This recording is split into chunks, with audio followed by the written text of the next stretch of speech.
Female mammograms, 2D versus 3D. Female mammograms are a diagnostic exam of the breast that should be completed annually. Depending on certain health insurances, women can have the two-dimensional mammogram done, which is the more standard study, or they can choose to have a three-dimensional study completed, and that is with improved technology. Here we are taking a look at the teaching tool that I created. It is put into sections for organization and includes a picture. The teaching tool I made is the type of a handout to explain in more detail about what the mammograms are and the two options that women have to choose from. I explained that a mammogram needs to be done annually after age 40, also that the imaging takes about 15 minutes total, so will not take a lot of time out of their day. Now each breast must be compressed in order for proper imaging to be taken and then sent to our radiologist to get read. Letters will come in the mail about a week later. A 2D image is almost like a more simple picture taken because you can't do much to it. However, a 3D breast image is almost like a small video clip that can be played back and forth and then paused at any time. That way the radiologist can see through the muscle and the tissue and see if there's any abnormalities or cancers found.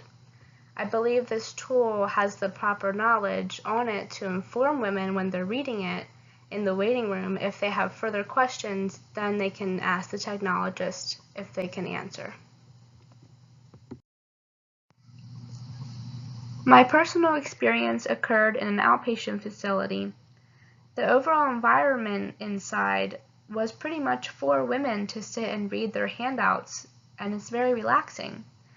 That specific area or holding room where my experience happened was calming. There was purple paint on the walls, there was mirrors, and it just had an overall feminine feel which women really liked.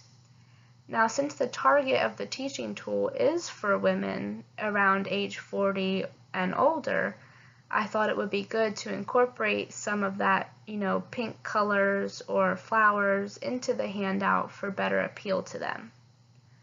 There also are less obstacles for the learner because the environment is quiet, less intimidating, again calming.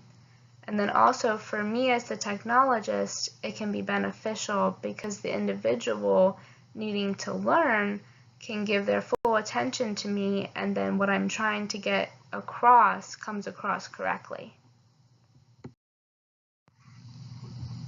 Looking back, I was looking for some type of behavioral performance in my patient in order to tell that she fully understood and comprehended the material on the handout that I gave her. Now, both objectives I had, one being that she read the handout completely and thoroughly, two being that she made her decision based on the new knowledge that she learned about the two options that she had to choose from. I could now check them off because she did do just what I wanted her to do.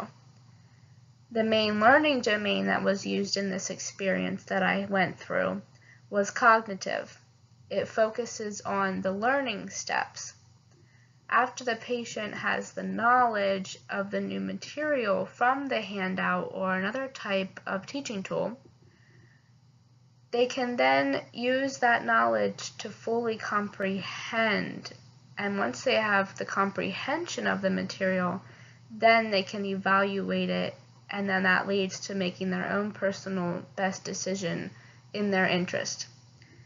Now, the cognitive domain will be useful, I think, in many areas throughout healthcare facilities, such as hospitals, outpatient centers, and even rehabilitation hospitals as well. To continue, I was pleased that I could continue to uphold my imaging standards based on my own technologist's code of ethics. Now, all the factors, like I stated before, the environment, the actual tool created, and my specific audience, they helped for me to succeed in doing just that. My goal here was to provide the proper educational knowledge to my patient in order for them to make those decisions that made sense for them and were right for them.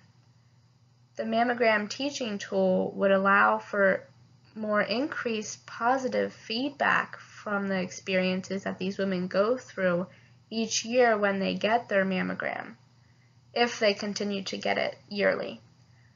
I also am pleased with the outcome and the results that the teaching tool allowed, and it overall was a very positive and also growing experience for both of us.